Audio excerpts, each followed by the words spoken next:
So joining us now, attorney Anahita Sedaghatfar. She is counsel for the Cochran Law Firm.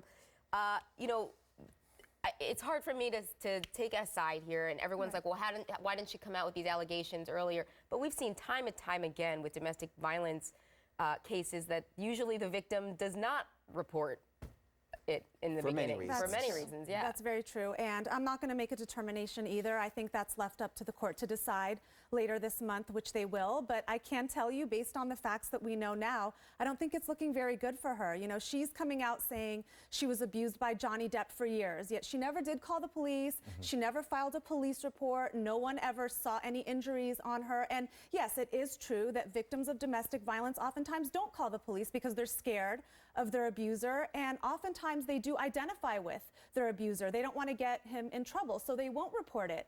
But the problem here is exactly this incident, the iPhone incident, where we're looking at that picture right now, where she claims, which she posted. But the thing is, the police came to the apartment on the date of that incident, and they investigated. They looked at her, they talked to her, and they said, look, there was no physical marks, no injuries on her face. Not only that, no injuries on her body. She went out the next night and took plenty of pictures. Selfies, right? With there no were pictures injuries on her face. Everywhere, yeah. Right, so that's a huge problem for her, and it really calls into question her credibility.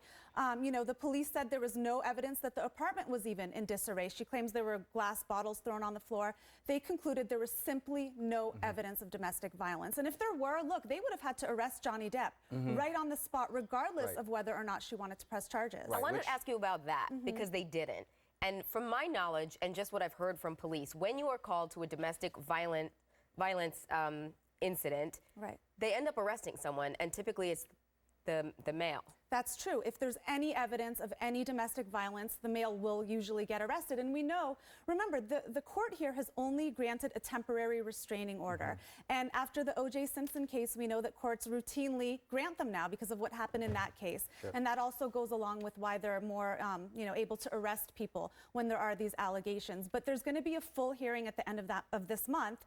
And that's when Johnny Depp will be able to present his side of the story. And you better bet he's going to call those two security guards who are going to testify on his behalf and say, look, we were there. We ran into the room within 1 second. She wasn't injured. She wasn't distraught. Johnny Depp was in another room. So in their opinion, this was a setup, and it's not going to look good for her. So is that hearing for the restraining order? Because I find it interesting. We're talking about allegations of abuse and domestic violence, when at the end of the day, this really is a divorce case we're talking about. And no one's ever talking about the divorce. We're just saying, did he hit her? Did he not hit her? Is there proof? Is there not proof? Yeah. So the judge granted a TRO, which is a temporary restraining order. It lasts a limited amount of time. So later this month, there's going to be a full hearing where the court will decide if they want to extend the restraining order.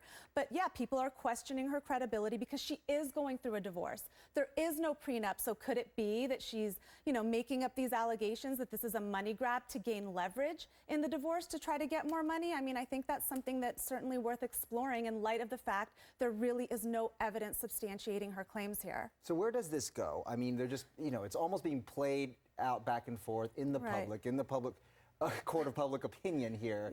In terms of the divorce, do you think that this just gets settled out at the end of the day? She's asking for $50,000 a month in spousal support. She wants the house. She wants the Range Rover. Is this just a play on both sides to put the story out there so that eventually they all come to the table and then this is just... There likely will be a settlement. That's usually what happens in these big divorces. But again, it doesn't look good. You have her attorneys who are supposed to be managing her PR, right? And they came out and said, this isn't about money. This isn't a money grab. She's independent. She's successful. She makes her own money. Don't ask for money. But then they asked for $50,000 a month in interim support, which, again, it doesn't look very good. If this is really about abuse, getting him help, getting her vindicated, from a PR standpoint, it's just not looking very good for her.